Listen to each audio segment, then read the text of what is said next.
Hi, this is Ken Stiles, the Pragmatic Professor, here to provide some advice and insight based on my 35 years of teaching college. Today I'm speaking mostly to high school seniors who are trying to decide which college to go to. First of all, congratulations for going to college. There are lots of different elements involved in making a choice. You have the size of programs, the size of the campus, the size of the student body, location, cost, all of these things. Where there are thousands of institutions of higher learning in the United States and Canada and elsewhere, so it can be a little paralyzing sometimes. Here's the first thought that I'd give you, maybe a little controversial. That is that prestigious schools are not necessarily the best place to get your undergraduate degree. Okay?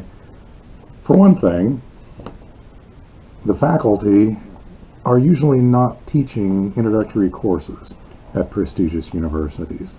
They delegate that to their graduate students. Now, the graduate students are usually very competent, but that's not necessarily why you go to a top flight school. Another thing is the cost is so steep, and the access to scholarships often so limited that you could be looking at a lifelong burden. People often are paying off loans well into their 30s, so you need to think that through.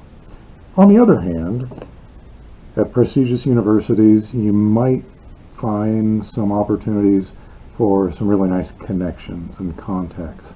So think about what you want to do with your life. If you want to run for the Senate or be in charge of a Fortune 500 firm, then you might find that a prestigious undergraduate school is worth it. Otherwise, wait until you're in grad school before you go to a prestigious college, because I'm a big fan of state schools. State schools provide pretty much the same training, maybe not the same context, but pretty much the same training as a top flight school for a tiny fraction of the cost. In fact, here's a funny thing. Some of the grad students that you would take classes from at a top flight school will end up getting jobs at state schools in just a few years. So why not catch them when they're at the state school? Anyway. Liberal arts colleges, another option. These are usually smaller, 2,000 students or fewer, and they provide much more face-to-face contact. The faculty at liberal arts colleges are usually committed to undergraduate education and do their best to give you their full attention. Now, as far as the size of schools, well, there are a lot of pros and cons. A lot of people find big colleges with tens of thousands of students to be intimidating, and they would be right. It's easy to get lost in the shuffle.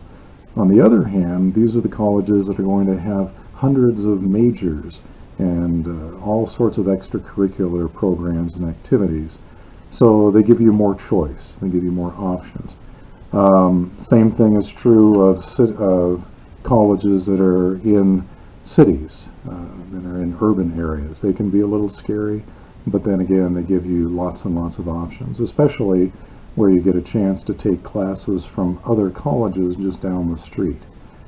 Now, rural schools give you a sense of safety and maybe isolation, which is both good and bad, right? Sometimes it can feel a little bit like you're cut off from the rest of the world.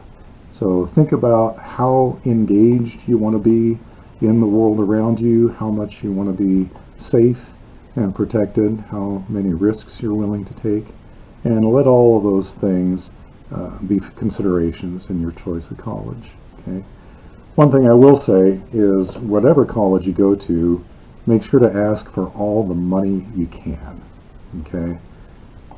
Some private schools, especially liberal arts colleges, may have very high tuition, but it's understood that only a very small fraction of students will actually end up paying that. So ask. Find out if there's anything about your background, where you live, your ethnicity, your race, your national background. that might entitle you to some kind of financial aid.